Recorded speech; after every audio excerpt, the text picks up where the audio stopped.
interdisciplinaridade.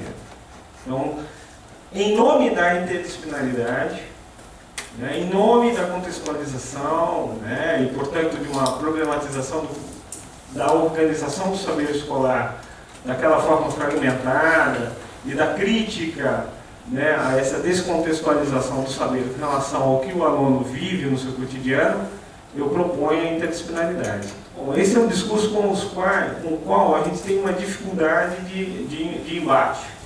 Só que o que se propõe por trás, que é o que a Ana já revelou como grande preocupação? É um empastelamento de tudo. Quer dizer, você reduz tudo a um quase nada, né, que mistura no mix absolutamente, se fosse epistemológico até teria algum senso, mas simplesmente esvazia os conteúdos, na minha opinião, e retira a criticidade de conteúdos dos saberes disciplinares. Então, há uma apropriação de determinados termos, mas que podem levar a caminhos completamente diferentes daqueles que a gente pensava que seriam o de uma interdisciplinaridade, por exemplo, realmente por uma via da problematização do social ou de outras práticas, né? E para lembrar o Paulo Freire, acho que uma das experiências que a gente teve em São Paulo mais ricas foi justamente na gestão do Paulo Freire, continuada depois pelo Mário Cortella, na prefeitura, que ele implantou um projeto chamado, né, a reforma curricular pela via da interdisciplinaridade, que era usando vários recursos e práticas interdisciplinares, como o estudo do meio, a ideia da palavra geradora virou tema gerador, e o currículo da escola ele era pensado a partir de um levantamento de problemas, de um diagnóstico mais profundo da realidade local, e com participação da comunidade. Bom, não se trata disso. Se trata de uma interdisciplinaridade que eu acho que vai para um outro caminho. O próximo, essa é uma possibilidade que eu tenho visto crescer no país. Isso daqui é o bacharelado interdisciplinar de humanidades. Algumas universidades já oferecem, a Universidade da Bahia, o Triângulo Mineiro, a Unilab. Eu peguei aqui o organograma da Unilab, que mostra como é que mais ou menos faz a formação lá. Tem o bacharelado, o aluno faz a formação geral, aí depois ele opta para fazer o bacharelado com formação específica, em História, Sociologia ou Antropologia, ou ele faz licenciatura. Em geral, o curso é dividido, eram 4 anos, passa a ser 2 anos de bacharelado, 2 anos e meio, aí ele já sai com terminalidade. 2 anos e meio ele já sai com diploma. Se ele quiser ir para o mestrado, por exemplo, um mestrado profissional, ele já pode ir para o mestrado profissional, entendeu? Mas se ele quiser continuar, ele termina o bacharelado em alguma área, ou ele vai para a licenciatura e termina em 2 anos também. Isso reedita, eu não sei, eu estou falando isso, mas eu convido a gente a ler esses projetos pedagógicos de curso, aprofundar, ler, dialogar com os colegas que estão nas instituições, verificar quais são as práticas, né, porque podem ter avanços, eu não tenho condição de avaliar, mas a minha impressão de saída é de estranheza, né? Porque parece aquele encurtamento do tempo e aceleração e aligeiramento que era característico do que o regime militar fez com a introdução dos estudos sociais, com a licenciatura curta e depois a licenciatura plena. O cara fazia em 2 anos e depois optava para fazer geografia ou história. Então eu não sei qual é a diferença, o que modula essa diferença, mas precisaria investigar. Ali está a estrutura curricular da Federal de Juiz de Fora. Então, o aluno, a carga horária são de 2 anos e meio também, no máximo. E ali tem, o que me chamou muita atenção são as disciplinas. As disciplinas são aquelas. Então, a humanidades como campo de conhecimento, que é uma disciplina geral. Depois ele faz filosofia e ciência da religião, tempo, espaço, sociedade, cultura, letras e formação científica, que é o TCC, né? Aí ele faz uma disciplina de atividades específicas na área de concentração que ele quiser, CRE, Ciência das Religiões, Ciências Sociais, Filosofia e Turismo. E aí, algumas atividades e e o trabalho de conclusão vale 200 horas. Quando ele termina isso, aí ele pode ser bacharel, depois ele pode se matricular em bacharelado em turismo, bacharelado em ciências da religião ou bacharelado em ciências sociais, ou filosofia ainda, entendeu? Na Juiz de Fora. Se ele terminou em 2 anos e meio, ele quer fazer mestrado profissional, ele pode fazer. Por isso que o prof. História é meio, fica, né, eu fico pensando o que pode ser. E aí acelera mais ainda. Então, eu não sei. Eu coloco em suspenso. É uma via, porque se eles quiserem, pela lei, legitimar ou fortalecer isso, e isso virar uma tendência, né, então os cursos de licenciatura vão virar um apêndice de bacharelados de humanidades com duração de 2 anos. Não sei, não quero ser o profeta do Apocalipse. De humanidades. De Juiz de Fora. Também. É o que eles têm. Exatamente.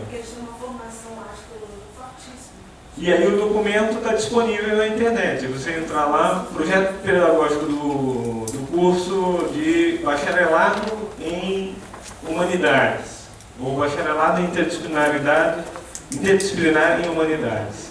Essa é uma tendência. Próximo. Bom, a outra atuação do poder público vem do Congresso Nacional com a aprovação do Plano Nacional de Educação.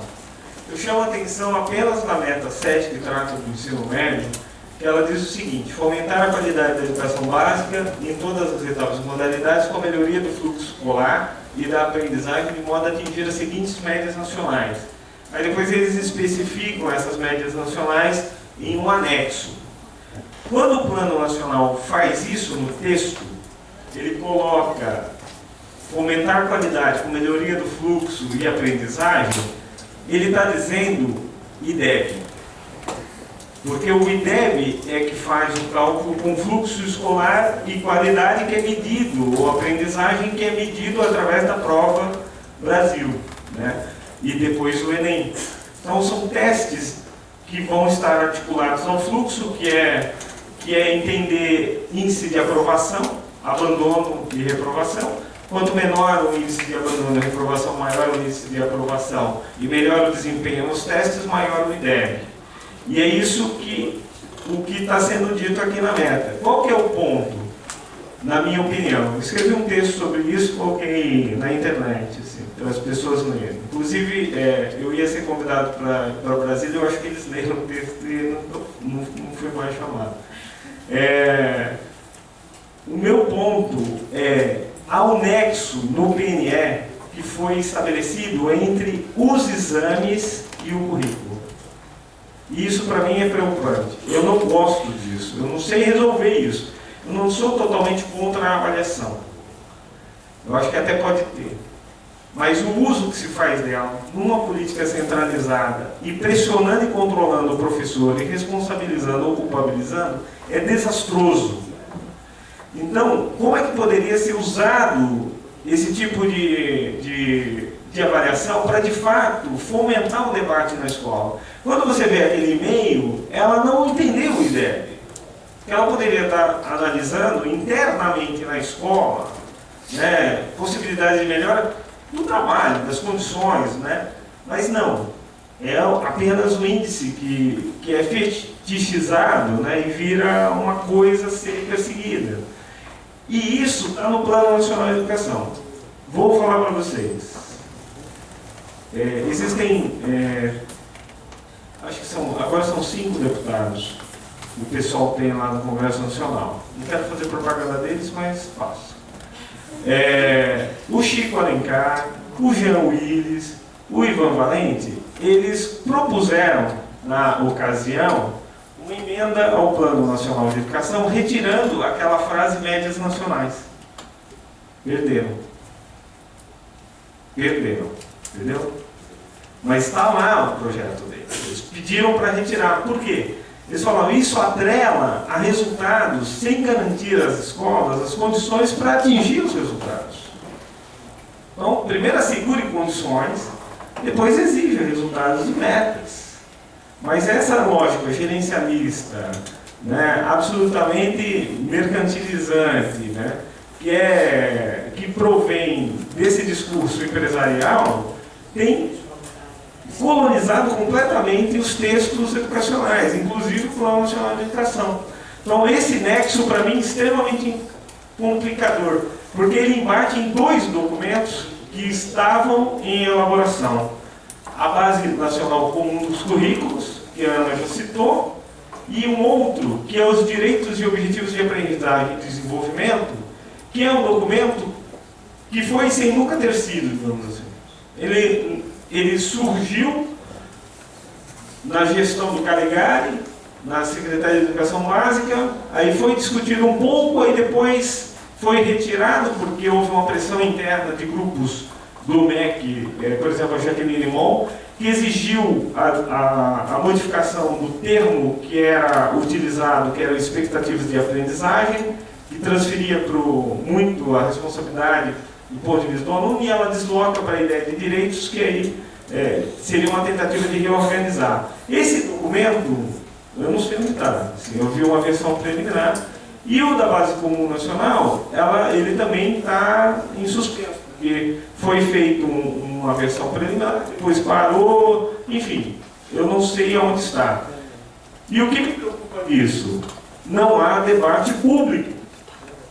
O documento não sai publicamente. Não vem se dizer, olha, está aqui o documento, está aqui a equipe que está formulando, né, ela está sendo constituída assim, ela foi escolhida dessa forma. Não tem um debate público. Isso me estranha muito. E aí por isso que os pactos e as coisas que o MEC tem feito, eu não sei para onde vão. Eu vou pegar os últimos, o Pacto Nacional de Alfabetização, acho que está consolidado como pacto, mas esses elementos aí, que é os direitos de aprendizagem, a gente não sabe onde está. Eu peguei o documento e socializei na lista, a versão preliminar. O que aconteceu depois, não sei. O Pacto Nacional para o Fortalecimento do Ensino Médio, que gastou muito dinheiro, que produziu material, que tem lá um site tem uma página dentro do MEC com muito material produzido, também está sob suspenso. Não se sabe se vai continuar. É uma dúvida, é uma incógnita. E a Base Comum também, mais dúvida ainda. Então as ações do MEC estão numa área de neblina, de indefinição. Por outro lado, o setor empresarial não dorme no ponto. Ele atua cada vez mais fortemente, articuladamente, e buscando apoio em pesquisas na academia, ele tem formulado propostas e tem influenciado positivamente, assim, positivamente não seria a palavra, mas decisivamente algumas condutas do Ministério da Educação. Tanto é que uma das coisas que me surpreendeu e fiquei muito triste foi ver que a primeira visita que o atual ministro Renato Janine Ribeiro fez como ministro a uma instituição foi a Fundação Lehman, vulga Ambev, né, que é o mesmo proprietário da Ambev, da Heinz, do ketchup, etc. Ele foi lá porque quem está por trás do movimento pela básico nacional comum é a Fundação Lehman. E não é só ela, é um pool de empresas, de associações e fundações que, ok, legitimamente defendem suas posições no campo educacional e tem muita organização e articulação. Ok, tudo bem. Mas e os outros setores? Né? Por que não visitou a Amped? Por que não visitou... Podia ter vindo aqui na Amped, no Rio de Janeiro, seria muito mais agradável. O curso primeiro do é dessa fundação mesmo, Pense. Ah, é? Na sede do Ambev. Então. Matéria do Globo com monitorado. E as escolas... Para avaliar a aula do professor. Ah, que legal.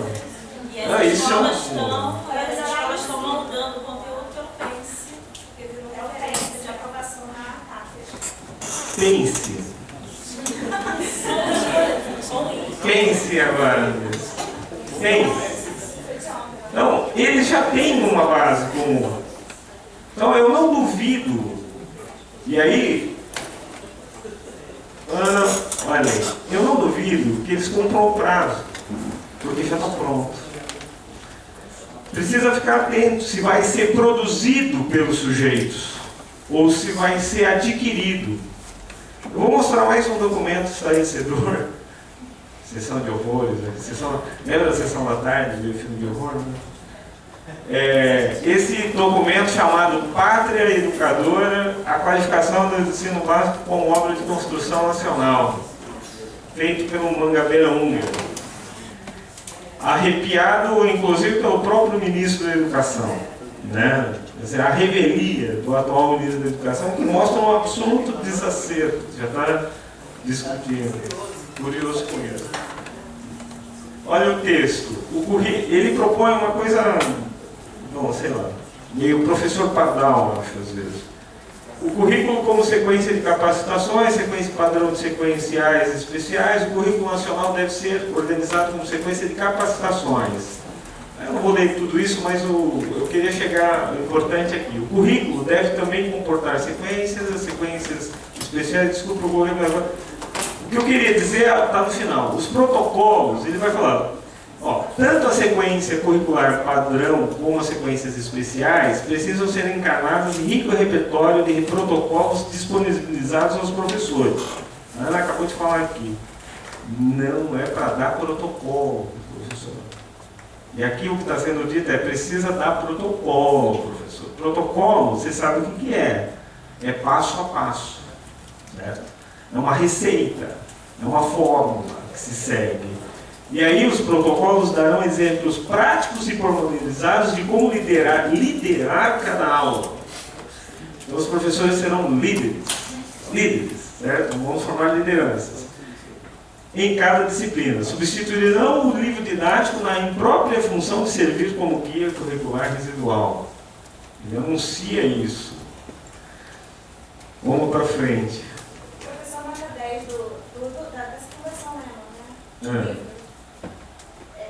Exatamente isso, é um protocolo de como ser um bom professor. Vai acabar o PND? Eu não sei, né? Se o Unger prevalecer. Aí depois ele diz o seguinte, o documento ele fala em tarefas e depois iniciativas. Ele diz lá sobre o Enem. O Enem pode ser modificado ao se tornar Enem digital para dar força a essa concepção de base curricular comum, ou seja, é aquilo que o PNE dizia, aqui está sendo dito em todas as letras. O que vai ser o currículo do ensino médio? O que o Enem quiser. É isso. O que cair no Enem é o currículo. Ponto. O que o professor tem que fazer? Preparar o aluno para o Enem. Ponto. Certo? É a vestibularização do Enem e transformar as escolas em cursinhos preparatórios para o Enem. Tá ok. Iniciativas. O Enem Digital, ele explica o Enem Digital, aí ele diz assim, além de ser conveniência para os examinados, a flexibilização do Enem facilitará seu uso para influir no currículo e na prática pedagógica. Está dito literalmente. E ainda, aí vem a parte performática que você citou. Estabelecimento de sistemas de incentivo a escolas e a seus diretores. A premiação pelo alcance de metas de desempenho será para toda a escola. Os diretores receberão também prêmio salarial de uma só vez no final do ano letivo, mas sempre no contexto da premiação maior para a escola como um todo. Avaliação feita por comissões independentes, blá, blá, blá. Teste. Então, vamos recapitulando, eu pego exames, currículo, premiação. Se isso não se a gente não voltar ao texto do Goodson e não falar que isso é neoliberal, eu não sei como qualificar esse tipo de política. Não sei como qualificar, a não ser com esse adjetivo.